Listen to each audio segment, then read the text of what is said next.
Welcome back. તો રાજ્યના લોકોને સારો રોડ આપવા માટે રાજ્ય સરકાર દર વર્ષે કરોડો રૂપિયાનો ખર્ચ કરે છે. આમ છતાં આજે પણ રાજ્યના એવા અનેક વિસ્તાર છે જ્યાં રસ્તા ખરાબ છે.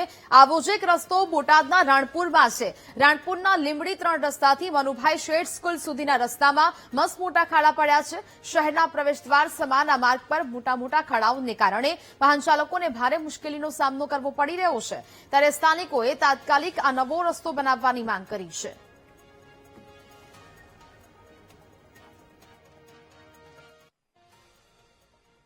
વધારેમાં વધારે ખાડા જોવો હોય તો રાણપુરમાં એક વખત અવશ્ય વધારો.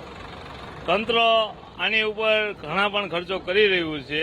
ત્યારે હાલમાં ચોમાસા પહેલા પ્રી મોન્સૂનનું કામ કરવું પડે તંત્રને. આ ગ્રામ પંચાયત ને પેલા પણ રજૂઆત લોકો દ્વારા કરવામાં આવે છે કે ચોમાસા પહેલા જે કંઈ ખાડા હોય એનું નિરાકરણ કરવામાં આવે. હાલમાં સ્ટેટનો રોડ ગણાય છે. આ રોડ અને મામલતદારનો રોડ બે સ્ટેટમાં આવે છે. ત્યારે સ્ટેટ વાળા સાહેબ જોડે કાલે મારે ફોન ઉપર વાત થઈ તો એ લોકો એવું કહે છે કે જ્યાં જ્યાં ખાડાઓ થાય છે ત્યાં પંચાયત લીકેજના કામ રહ્યા એ અમને પૂછ્યા વગર કરે છે. જો પંચાયત લીકેજના કામ કરતી હોય તો આ સ્ટેટ વાળાનો તો એટલો અધિનિયમ બને છે કે એની ઉપર એમને કાયદેસર કાર્યવાહી કરવી પડે. રોડ રસ્તા બહુ જ ખરાબ છે અને ઠેર ઠેર જગ્યાએ ખાડા પડી ગયા છે અને પાણી બધી જગ્યાએ ભરાણા છે. જ્યાં ખાડા નીચાણ વિસ્તાર જેવું છે ત્યાં કારણે અકસ્માતો પણ થાય છે. શું કરવું પડે?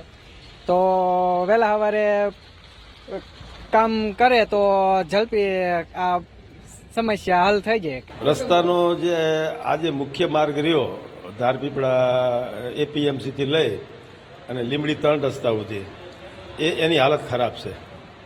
અને આ શનિવારે અમારે સંકલનની મિટિંગ હતી પ્રાંત સાહેબની અધ્યક્ષતામાં. ત્યારે પછી આરએનબી સ્ટેટના સાહેબોએ આપણને કીધું હતું કે અમે આની એજન્સીઓ ફાળવી દીધી છે એટલે રિપેરિંગ કરવાના જ છે એવી બાંયધરી આપી હતી અને કરવાના છે મને ખબર છે. પણ થોડા લેટ પડ્યા છે અને વરસાદ થોડો આવી ગયો એટલે એ કામ તો કરે જ છે.